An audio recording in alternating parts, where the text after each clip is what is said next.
Hi there, I'm Ben Van Dorn. I'm the creator of LanQL.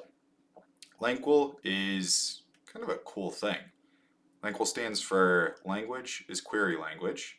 As a tool, it's supposed to be a helper for, at least for right now, for folks that are SQL developers or database engineers. The ecosystem is pretty small. It's something that I'm working on right now. I'm trying to grow very rapidly.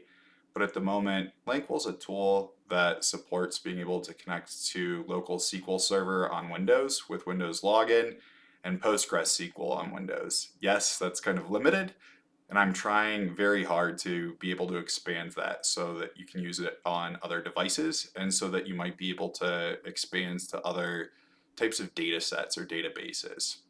But right now, the idea here is that you're able to have a desktop application or experience just locally on your machine. Yes, you'll have to have an OpenAI key. You'll have to be able to plug that in. You'll have to be able to log into your database. But the idea with languages, query language, is that you can just talk to your data. But on top of being able to talk to your data, your structured data, rows and columns, you also have the ability to kind of use it to help make your database design a little bit better. And of course, models like GPT-4 Omni are going to facilitate better database design and development than some of the lighter weight models like GPT 3.5 Turbo. But I'm really excited to show this to you. I'd really love to kind of show you how you can get to LangQual and just show you how it works. So let's get started. All right, so now that you've made it this far, the next step, you're ready to download LangQual and figure out what it's all about. You're going to do that by opening up a browser. I've already done so and navigated to lanql.com. That's LANQL.com, just like SQL. So as you see up here, LangQual opens on the home page. Now this home page, it starts just by giving you the installation instructions. It's something that I'm going to clean up a little bit, but to actually download the solution, you're going to click this hamburger icon and you've got the option to navigate to downloads. So under downloads, you've got two different versions. I recommend using 0.02, not 0.01, as 0.01 just included a downloader for the version that has just a Postgres connector. So if you go with 0.02, the latest alpha release of LangQual, you'll be able to use both SQL Server on, of course, this is all just Windows devices, but that SQL Server login will enable you to use your Windows login to connect to SQL Server locally, along with being able to log into Postgres. So to be able to download this, you'll need to download the desktop application to start using LangQual. You're going to click the downloads button here. You're going to fill in your first name, your last name, your email address, and then you'll get to choose whether or not you'd like to subscribe to LangQual for updates as I start to release additional features and can keep the community updated as to what's going on. But you'll go ahead, you'll do that, and then you'll navigate back to home. And home will just help you make sure that you've installed everything correctly and everything's able to get up and running. There are a few just nuances to be aware of, so please read the documentation on how to get it installed. All right, so assuming now that you've been able to get LangQual installed on your Windows device, you should be able to go ahead and open it up. I've added it as a desktop shortcut here on my Windows device, so if I double click, it ought to open up here. And there we go. We've got this nice, awesome desktop application that we can start to use. So thinking about how we get started, I mentioned this is the version that has both PostgreSQL and we've got SQL Server. I'm going to go ahead and click this gear icon. I'm going to log into Postgres. So you'll notice we've got two little gray icons. Those just give you a status indicator for which database you're logged into, which flavor or which server you're logged into on your machine. You've also got these icons to let you know that you're generically logged into a database and a chat. For right now, let's go ahead and get ourselves logged into Postgres. So we're going to do that first by adding localhost, because this is a local model. We're going to use port 5432, love the countdown. And then we're going to add our Postgres user. I'm going to go off screen, add my password. And there we go. We should be authenticated and into a SQL database. So we're almost there. We're almost ready to start talking to some of our data. but just to ground the audience here in terms of like, what are we going to say? How are we going to talk to this data? What is it going to do? Let's go ahead here and just see what we've got. We've got one fact table. It's in this HRIS database and it's called salaries. If I refresh this, I actually should be able to get more options. Show top 100, delete or export.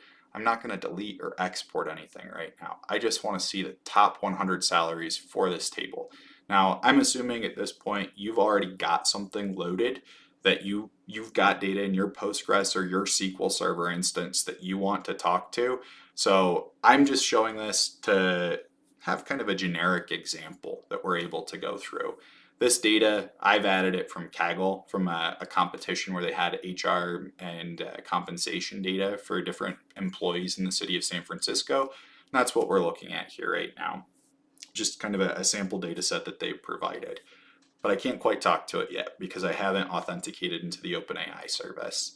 This is where you're going to have to be a little bit careful. You'll go ahead, you'll add your OpenAI key, and that will give you the ability to select from a number of different models. You notice select a model just popped up from this dropdown. Be judicious with this. This is where you can spend a lot of money on tokens. You, as an end user, you're going to have to monitor your token usage as you're using LanQL. And the larger your database, the more tables you have, the more tokens you're going to use as it kind of searches through things. I recommend for a lot of users maybe starting out with GPT 3.5 Turbo because it's much lower cost compared to something like 4 Omni. I'm going to use 4 Omni because I've had a chance to work with this quite a bit and figure out what does and doesn't work. And I know for this sample database, I'm probably going to get better results with 4 Omni. So I'm going to go ahead and click submit. The first question I might ask, again, this is supposed to be natural language. I'm not going to ask or put something in SQL syntax.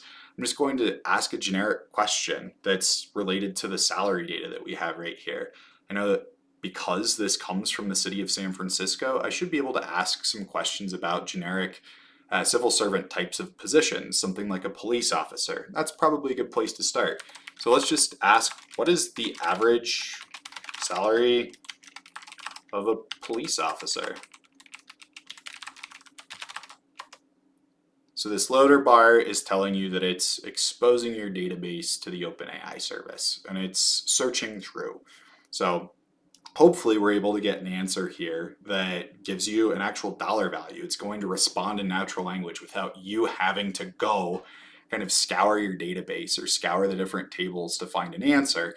It should be able to figure out which fields are kind of relevant and provide an answer. Now, the tricky thing here is we didn't specify exactly what it should look for. It kind of made an assumption that we wanted to look at base pay. So it used the base pay field to return an answer, and it gave us a result in natural language. So $105,981.21 is kind of the average for a police officer. Now, we didn't specify for which year, so it might be averaging things together from multiple years for multiple people, but kind of a cool thing. And you can get more and more specific. So I can ask the question, what is the average base pay, now that we know that base pay is probably a good place to look, of a police officer in 2011 specifically. So this should give us maybe the same or slightly different answer depending on how many years of data that you have in there. But it's going to go ahead, it's going to take a look again. It's once again exposing a lot of the tables that you have in your database. Fortunately for us, we've got one fact table. It makes it really easy for us to be able to find the right table with the right information. I recommend that you do something very similar, but if you had something very broad, this should still work. You're just going to eat a lot of tokens doing search through a large number of tables and a large number of columns throughout your database. So it's able to kind of go through, and it appears there are no records for police officer in the year 2011. So this is great. It's telling you there are no records for 2011 for something that is police officer. What I am seeing here though is that it's doing a fuzzy match in the original. And this is kind of nice. This kind of helps you cite your sources, right? You've got the SQL code to work with. So in this first one, we're getting kind of a fuzzy match against police. And in the second one, we're getting a very literal search for police officer. So if I wanted to, I could go back and say, it's just not quite right. So I can copy my past response, put it in here, and I can say use fuzzy match to look for positions like police officer. This is kind of prompt engineering your way to an answer. So you have to have a little bit of SQL know-how. This is one of the reasons I wanted to start LanQL as a tool that's more for SQL developers, because you need some familiarity with SQL to know if your questions and answers are really giving you what you're looking for, if you know your way around a database. So we're going to give this one more try, and after this try, hopefully we get a good answer, and I can show you how you can start to store and save this information in LanQL.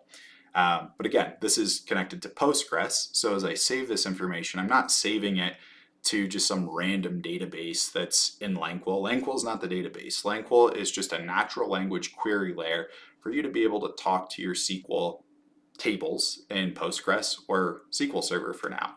And hopefully we'll be able to grow that ecosystem so that you can talk to a number of different types of data. But there we go. For 2011, we're able to get $102,000, $636.60. So a little bit different from the overall average that didn't take year into account. So this is really cool that it's able to do this. And if I like this result, I can copy it and I can run it again in Postgres. But for right now, save is limited. Save is limited because we've got small chunks of code and we're getting small answers. Very large answers present a little bit of complication. I can get into that.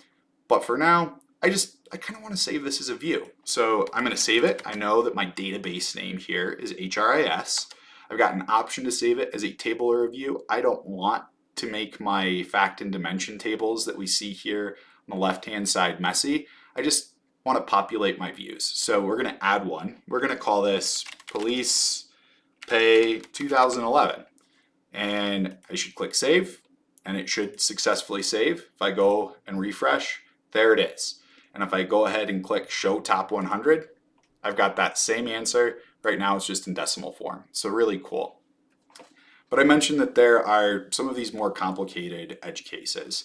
So I might want to ask a question that's very large, and this creates potential issues because you can have a ton of data in just a single SQL database or a single SQL table, and you might want a lot of the information to be able to provide an answer. So this is where the export functionality gets to be really handy. I'm going to ask a really complex question, and that complex question is more related to kind of exploratory statistics that might be tied to compensation. So I might actually recenter us, show salaries again. I'm going to say, what is the min, max, and median of, let's say, total pay for each unique job type in the salaries table of the HRIS database. This kind of helps our search. We're giving explicit instructions telling ChatGPT where it's going to find useful information.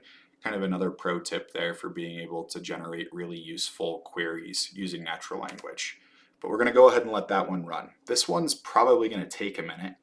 It's going to take a minute because it's running a lot of different calculations. It's able to find the data really quickly, but it's going to have to crunch these for each one of these very unique job titles that we have over here. We'll probably end up getting an error saying that we've gone out of our context window. We've gone out of our context window because all of the results there might exceed the total number of tokens that we can pass to ChatGPT so that it can start to provide a really relevant answer. But we're asking a question that's related to statistics. We're asking about min, we're asking about max, we're asking about median for each one of these. So it's very verbose, but hopefully it's going to be able to create a query that includes results for a very large data frame. And right now I think we're just having to wait a moment because that's exactly what it's doing. It's exactly trying to calculate that for each one of those job types. So we'll wait, we'll cue the Jeopardy music, and we'll see what happens. There we go.